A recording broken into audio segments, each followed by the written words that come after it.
code. All right. So that's the initial key in RSA. And do it in like I'm gonna look at I have a question on the study guide. Point number 5 on the study guide. The English is do you have the printout? we have it right here. Do you want? Here. I don't want.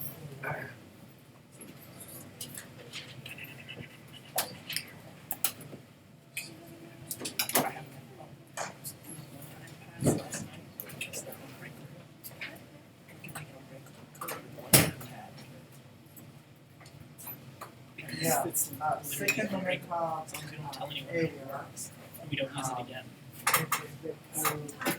To access. Can't make it this kind of What I mean, if you have something like this for a cross section, if it's y and z, iz is different than I1.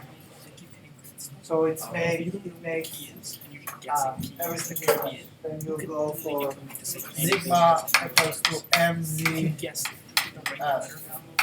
c divided by iz, and sigma equals to my by I1. Gotcha. For circular cross section, it's not the same. It's the same So concept. now we just can't do that. It's awesome. I feel like you can like have multiple codes on top Alright. of each other. So today I'm gonna look at one part of chapter 2, which is talking about characteristics and the strengths of the materials. And then we start chapter 5, which is about failure theories. After we finish chapter 5, hopefully by end of next week, we start fatigue analysis, which is a new concept to you. And then after that, we cover the shaft, design of the shaft. So if we have more time, then we look at some other mechanical components for this course. All right. So we would like to look at the characteristics and the strengths of the materials. So if you want to find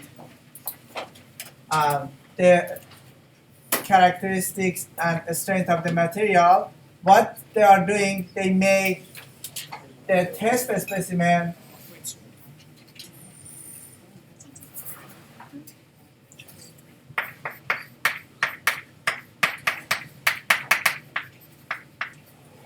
with the specific dimension, diameter,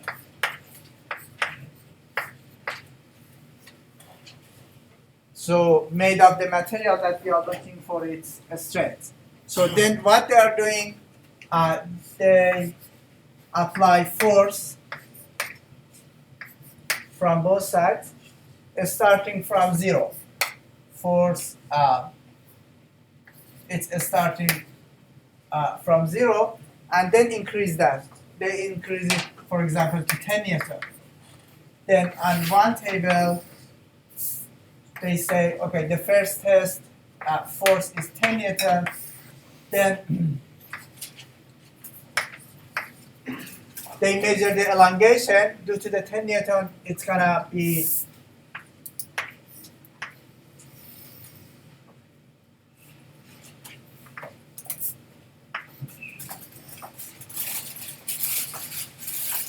so it's gonna be longer.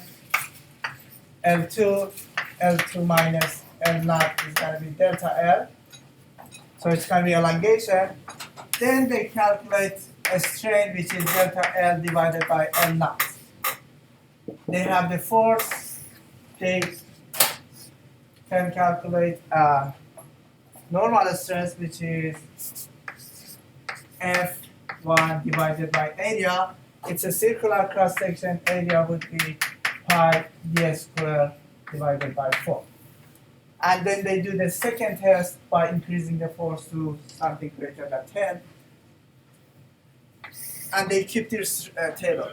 And then on this graph, with the axis of x and y, y is representing the sigma, the stress, and this is representing the strain. They pick this point and this point and locate the points here.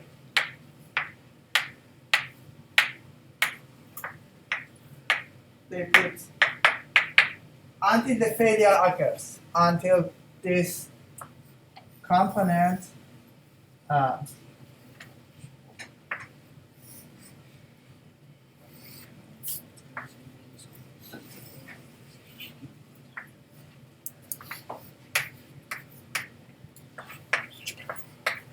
is divided to two parts.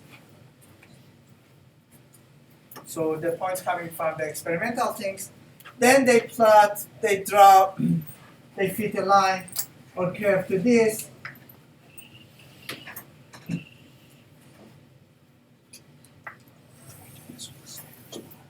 We will get something like this.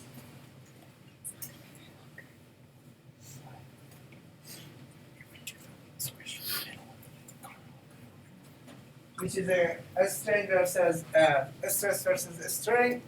Then by looking at this graph, we can find some characteristic and strain. We can define some characteristic and strengths of this specific material. Should L2 be the entire length of the thing, or should it just be the inner length between the two? This, I mean, it's entire of. Oh, sorry. Yep, you're right. Thanks for catching. Just the parts that we do the test. The two ends is just to grab the test specimen to apply the force. So if you look at this graph from this point to this point that I will call EL, we will see the linear correlation between stress and strain. So linear correlation. We are in the elastic deformation, meaning that if you apply the force such that it brings you to this point, so it makes this a strain. If you release the force, it's gonna back to the to this position. So the original dimension of test specimen.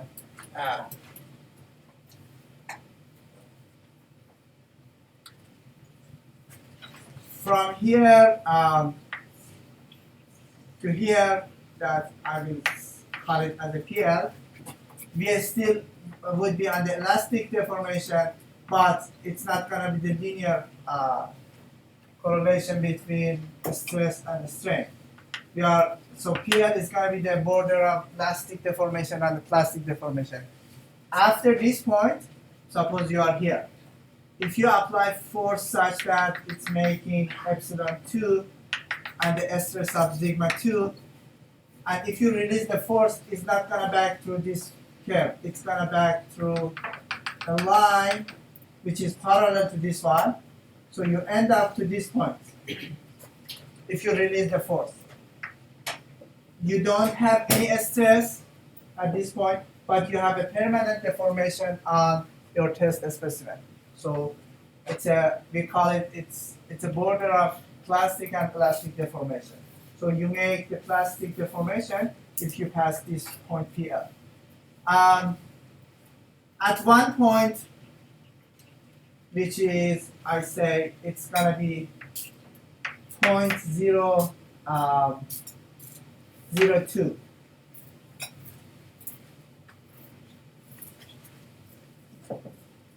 At this point, draw a line parallel to this one. You end up to one point that we call it SY, or yield strength. SY is the point that we are saying that after that the significant plastic deformation is gonna stop.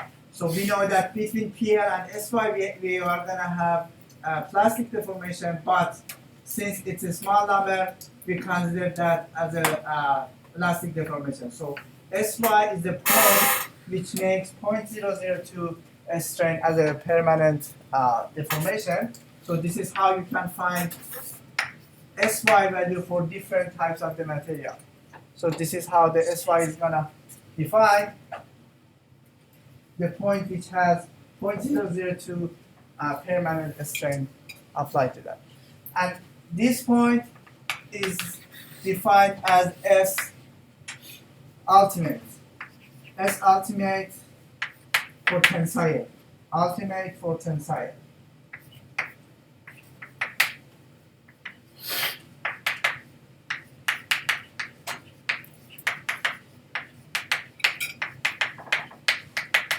It's the greatest stress on this test. So if you see on this curve, if I ask you which point has the greatest stress, it's gonna be this point. And after you pass this point, the test specimen is gonna start necking, so it's gonna look like something like this. Until the failure occurs, which is point F. Failure point. The strain corresponding to the failure point is called epsilon F, or a strain at the failure point, and this is, we call it sigma F, or a stress at the failure point. But this is much more important. Failure. The strain at the failure point. So this is how we can define SY, or yield strength, and ultimate strength.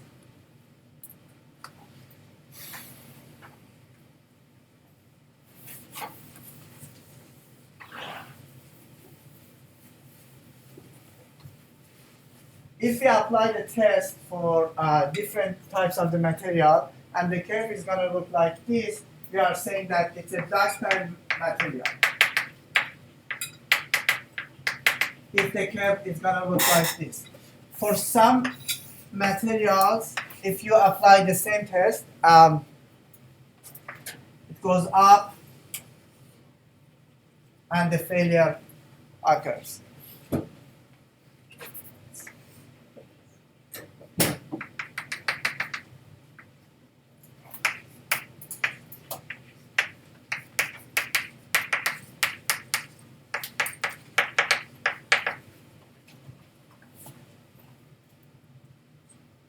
So it's not gonna look like this.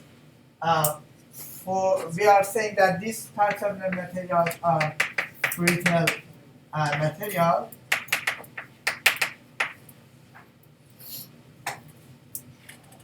How can we decide about brittle or ductile material if epsilon F is greater than or equals to 0.5%? 5%, not 0.5.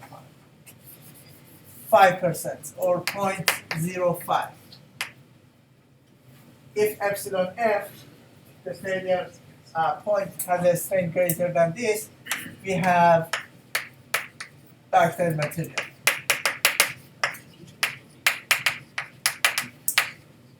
But if epsilon F is less than 0.05, we have brittle material.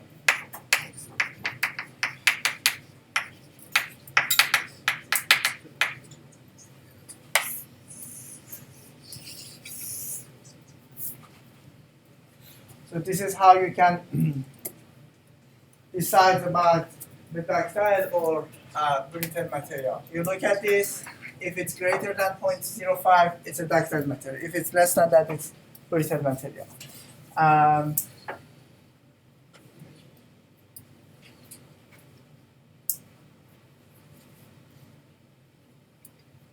Any question on this?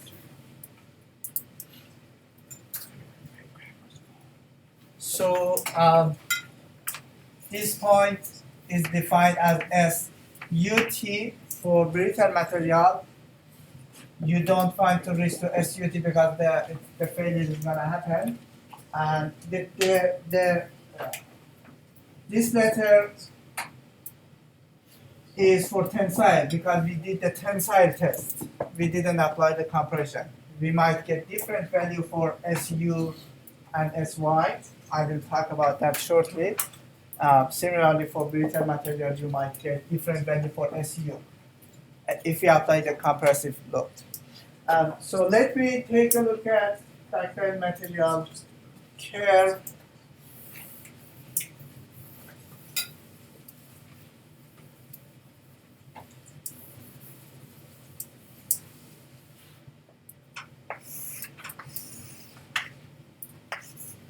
Suppose you increase the load and you pass this point, point Y, and you reach to this point. And then you release the load. By releasing the load, you are gonna go through this line, which is parallel to this one. So you will be here, which makes this permanent strain on the component. So if you apply one more time, if you apply the loading one more time, what you will get is gonna look like this.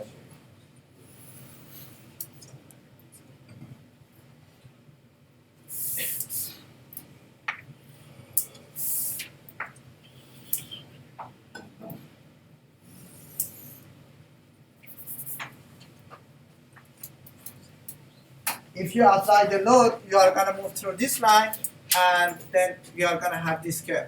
So if I ask you one more time, define the SY, this time SY is going to be here, right here. Compare the SY here, which was much lower than this case. It tells me by doing this test, we can do the hardening.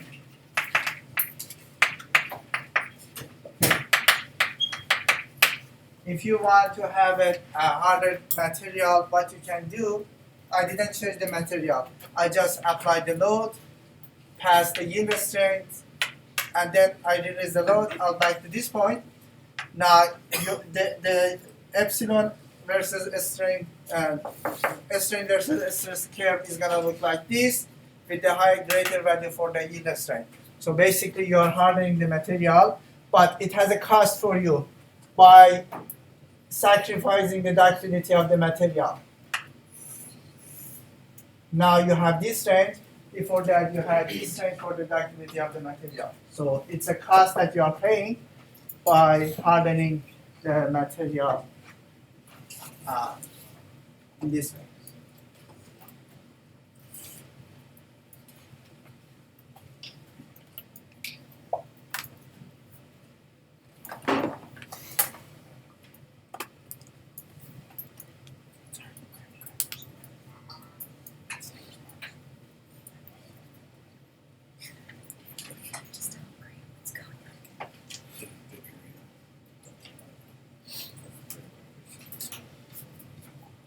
So here you can see the figures that I draw here.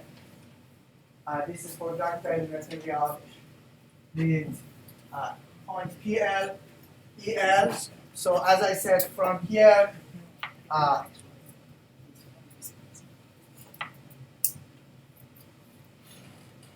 so I should change this to, this is the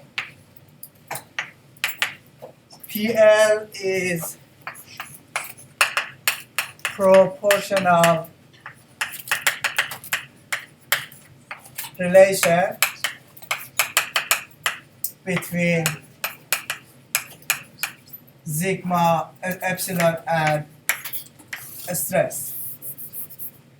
The first point. It's a linear relation between epsilon and stress.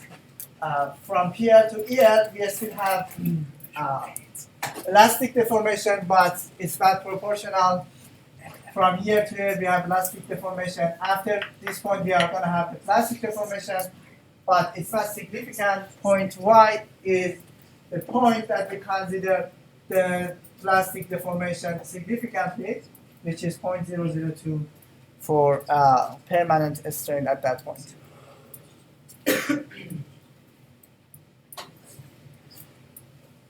And the slope of this line, or this line, is the margin of elasticity based on the Hooke's law. So the linear relation between the stress and the strain. You have seen this before, just covering some material. On the back of the book, table A5. Table A5 provides the modular elasticity Poisson ratio for some different materials. These are the tables that you may need for the rest of the semester. Table A20. Table A20, it's providing SY and SU for a different type of the steel. So for the different type of the steel, the yield strain and the ultimate strain have been defined on table A20. For table A21, this is for the steels which they have been heat treated. So if the steel have been heat treated, you can find different type of them on that table, but still it's going to give you this information that you need for your design or analysis. At table A24, it provides these two for three non-metal, non-steel material. Cast iron, aluminum, and one more non-steel material that I don't remember. So you can find SU for that types of the material on table A24.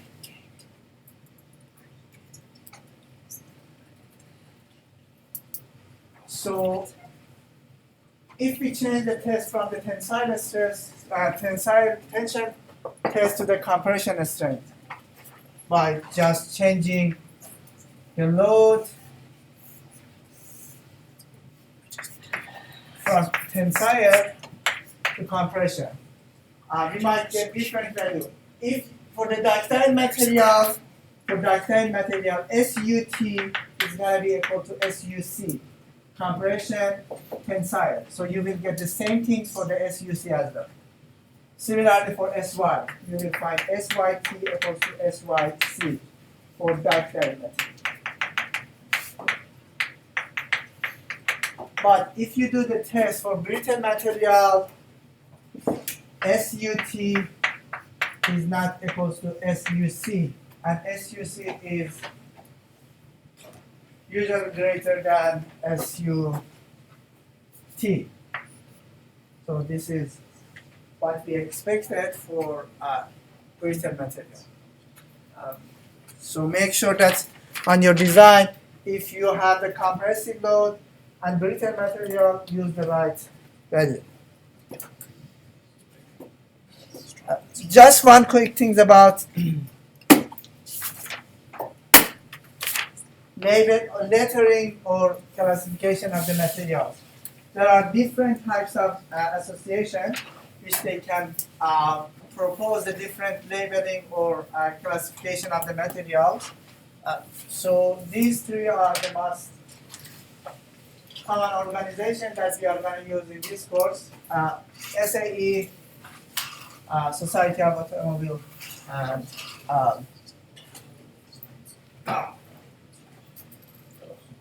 AISI and ASTM are three organizations that we are looking at their data. So SAE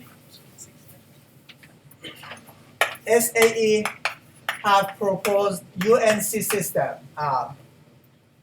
which is a unified numbering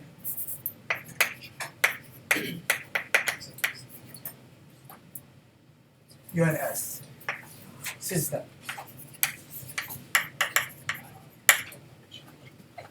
How UNS is working, it's starting with a letter. For example, G, or different types of the letters that I can. So if it's starting from the G, it means we are talking about steel and the different alloys of that. If it's starting with A, the material is the aluminum alloy, and if it's starting with C, it's a copper. So different letter meaning different types of the material. Then after that, 2 digit is gonna showing up. 1, 2. These two representing the alloy or composition. What type of steel, what type of composition we are gonna have. If it has 10 after G, it means we are talking about plain carbon and the composition of the steel. So G is the steel.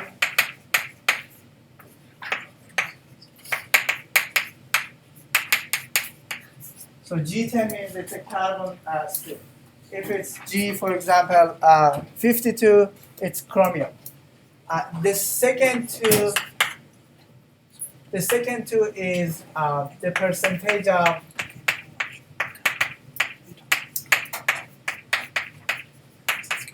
compositions. So for example, if you have G10 40, G10 40, G means it's a steel, 10 it's a carbon steel, and how much carbon steel do we have? We have 0.4%. So 40 means 0.4% of carbon. If it was G10 50, meaning that 0.5% of carbon. So for the UNS system, this is how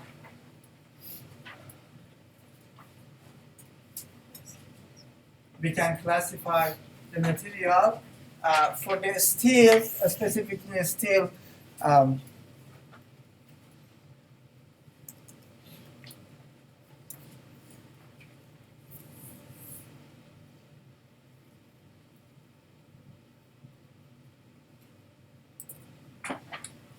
we are using these three systems, SAE, AISI, and ASTM.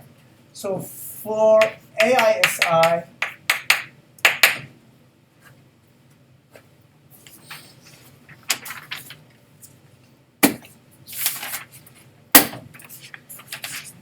the G1040 that we have here, it's a carbon steel. It's gonna classify as AISI 1040, just using AISI instead of G. These two would be equivalent. We are talking about the same material. And for this is AISI for steel. And for cast iron,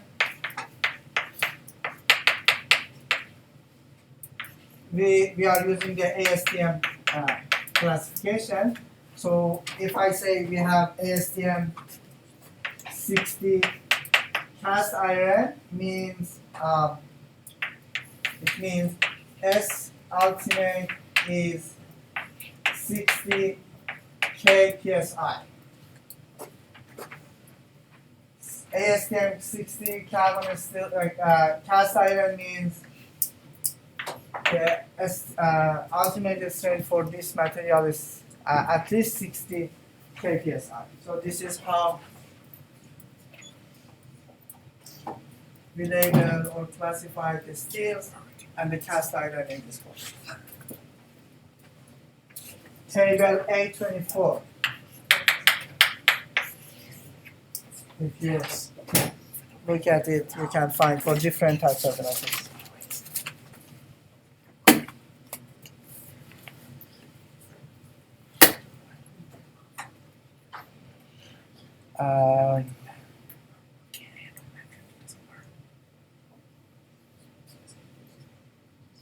All right, let's start chapter 5, which is about failure theories.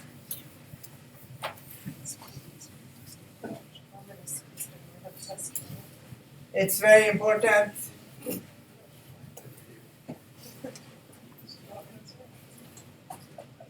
things because it's going to help us to decide about the failure of a mechanical component. Suppose we have uniaxial stress element. Just think about the test specimen that I showed you on chapter 2. It's under load. So this is made of the material with the yield strength of S1. So what would be the stress applied to this? Stress would be F divided by L, F divided by pi, d squared over 4, 4F divided by pi, d squared. So you can find the stress. How can you decide about the failure of this loading or this mechanical component? You compare with the yield strength. If sigma is greater than the S5, you do have failure because the stress is exceed the yield strength.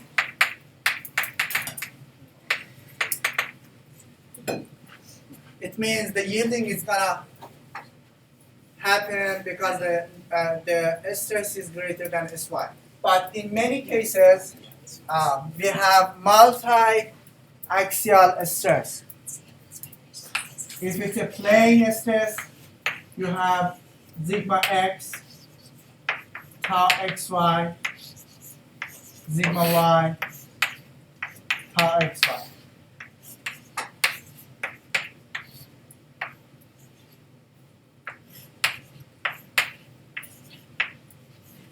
How can you compare multi-value of the stress with one single criteria, which is the yield strength?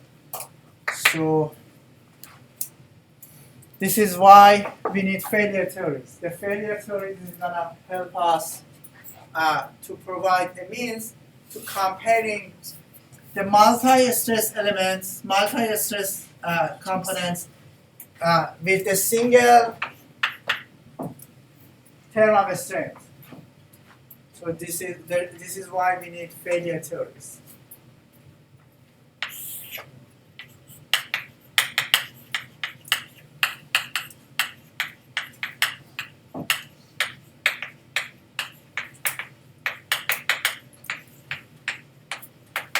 When I say static loading means the magnitude of the force or load are not changing.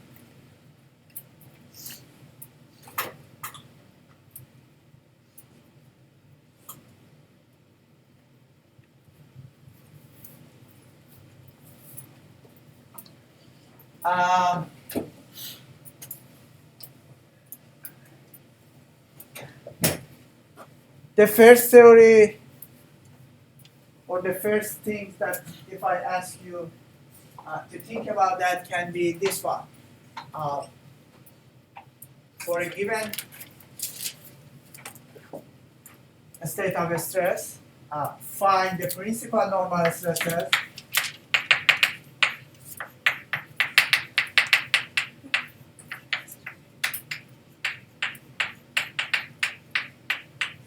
meaning sigma 1 and sigma 2,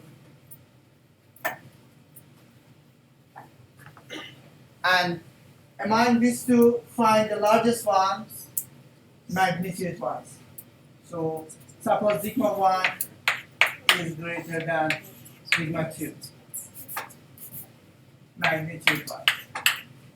So then compare sigma 1 with S1 and decide about the failure. So this is the first thing that you may think about that as a first theory. we call it maximum normal stress theory. But the question is, since it's a theory, the question is it a good theory or can it explain the real world correctly or not? So we are doing the test.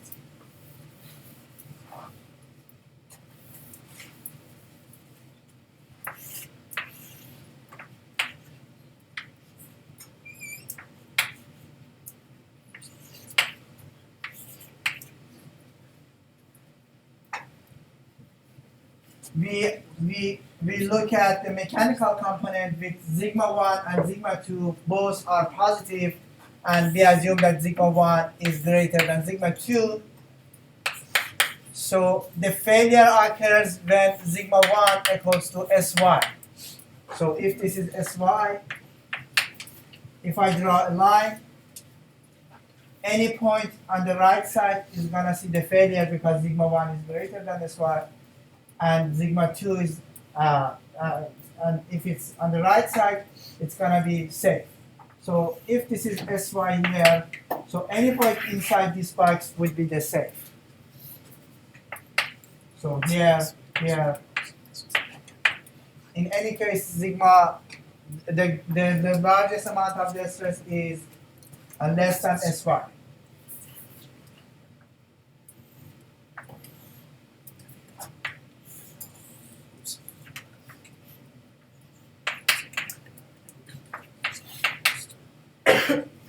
If I draw the test, if I draw the lines for this theory for the other quadrant, I'm gonna get something like this.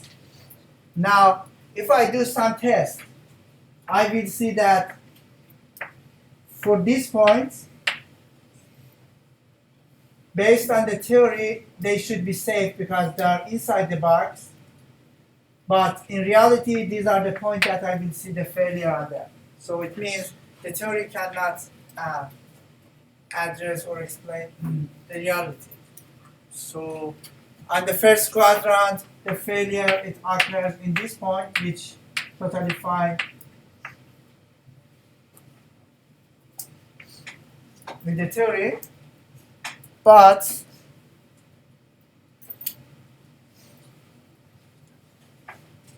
for the test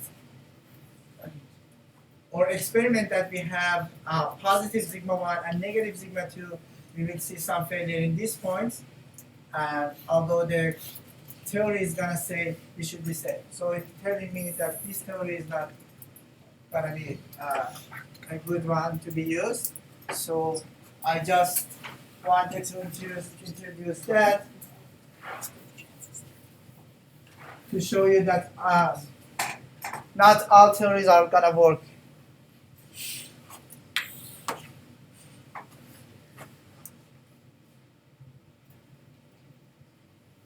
These are the theories that we are going to cover in chapter 5 for different types of the material.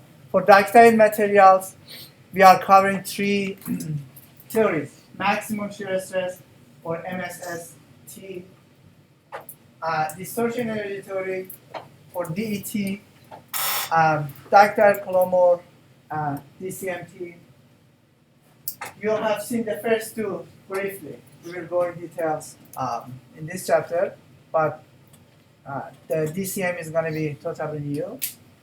For brittle materials, we look at this maximum normal stress, and we just introduced that to show you it's not working. But these are the 2 theories that we are going to use. Brittle column, ductile column versus brittle. And modified mode theory, MMT. So basically, we are going to introduce 6 different theories for ductile and brittle materials.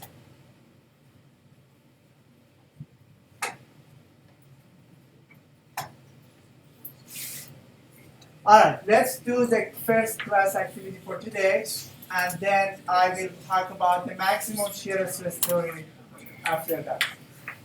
So if this test specimen that I talked about that at the beginning of this course is under load of F,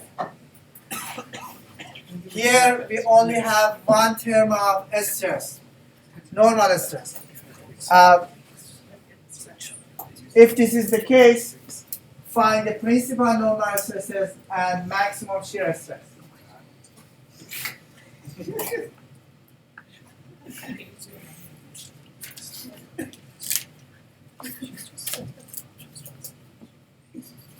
Is there any question about this?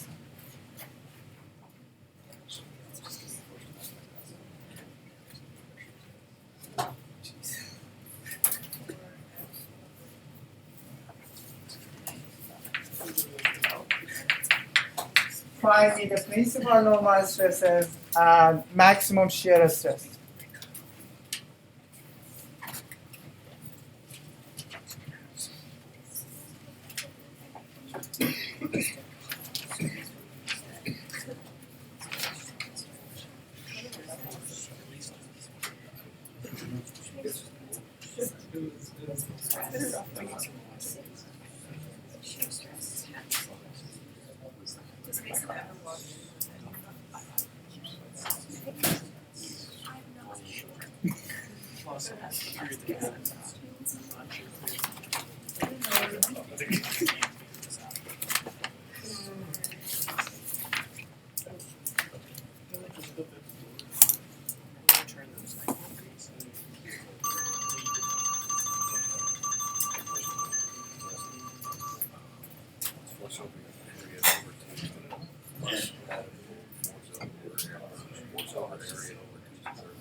Number 39.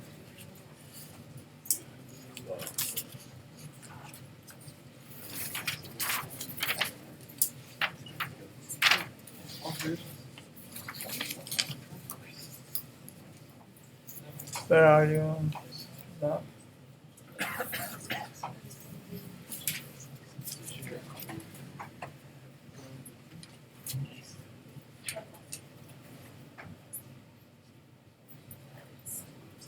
Number 35.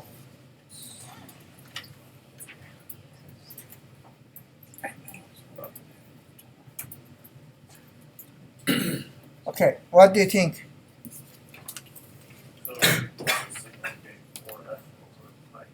Say it again. Okay. What would be? We have three principal normal stresses: sigma 1, sigma 2, sigma 3. Would you tell me which one is sigma 1?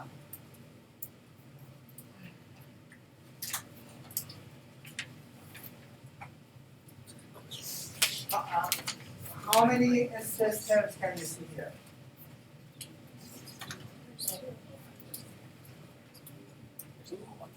Only one, as you said, for F divided by pi a squared. So, and there is no shear stress, meaning that these two would be 0 and 0. So the only term which is going to show up is, I'm just saying 4F divided by pi d squared. So what do you think about the maximum shear?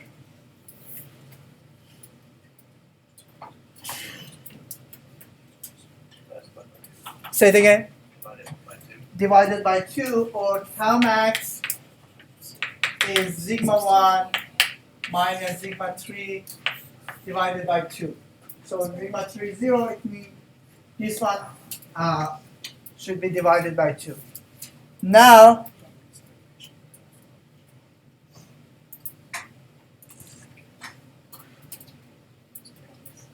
here, since I have only one term of stress, which is sigma 1, I can compare it with Sy and decide about the failure. So sigma 1 equals to Sy or greater than Sy.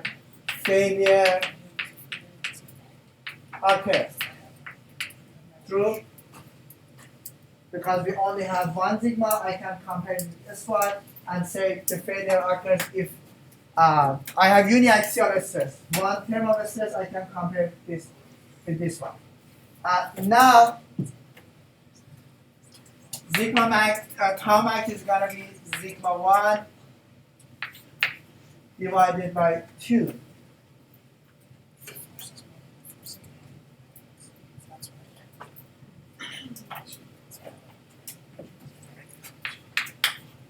Two tau max equals to sigma 1. I multiply this by 2. Just replace sigma 1 by 2 tau max. 2 tau max greater than Sy. We are going to have failure, or tau max greater than Sy divided by 2.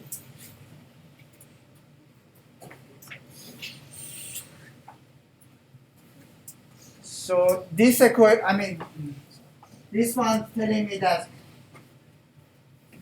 when on the test specimen experiments, the failure occurs when the maximum shear stress is greater than half of yield strength. So, and this is the idea which can be used to define the maximum shear stress theory. Maximum shear stress theory, or MSST. The maximum shear stress theory says the failure occurs if tau max is greater than Sy divided by 2.